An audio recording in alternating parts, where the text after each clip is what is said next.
Welcome to the Visionary Series. This is short conversations for leaders and entrepreneurs who know there's a different way to lead. One that isn't louder, faster, or more performative, but more grounded, more honest, and far more effective. This series isn't about strategy or motivation. It's about identity, self-trust, and the internal shifts that quietly change how you lead, decide, and move forward. I'm Danni V, and this is a conversation for leaders and entrepreneurs ready to lead from who they are, not who they think they should be. One of the things I notice most when I'm working with leaders isn't what they're saying. It's what's happening underneath the words. Language isn't often the first place self-trust shows up, or even quietly disappears. There's a moment I see all the time with my leaders. And sometimes it's really, really obvious, but sometimes it's right in the middle of a sentence. They're speaking clearly, they know what they mean, and then something shifts. They soften. They explain a little more than they need to.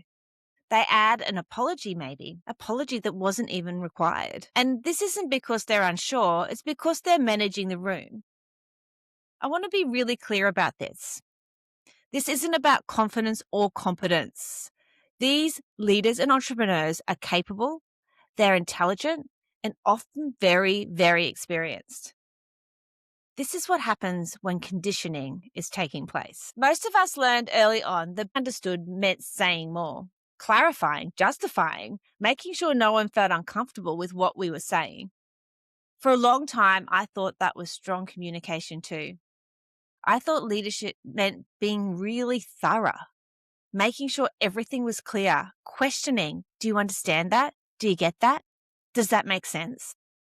Even anticipating questions before they were asked. And then something shifted in me. This wasn't something that happened overnight.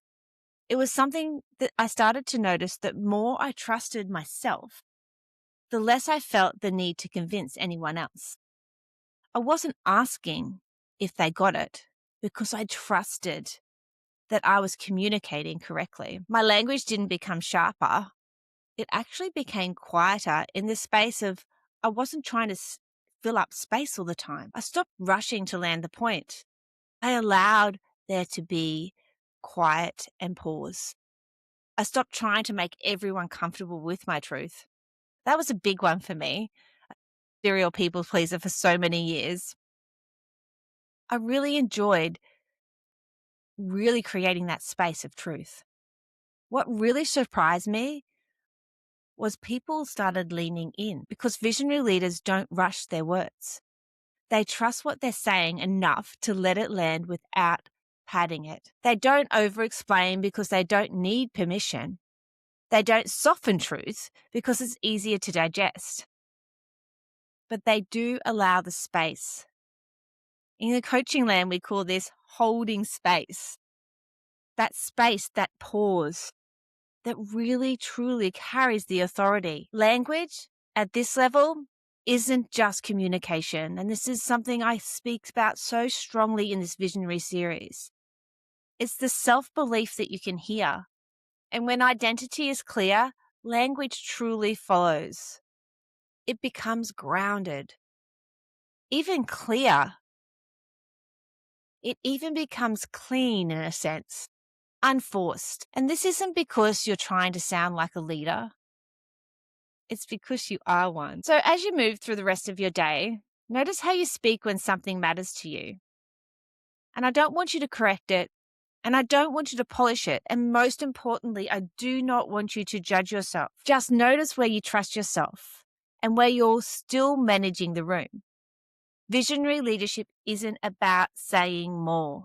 It's about standing firmly in what's true, and it is allowing it to land on who you are leading. If this episode resonated, take a moment before moving on, because vision doesn't arrive through force or urgency. It unfolds through clarity, presence, and the deep self-trust you have with yourself.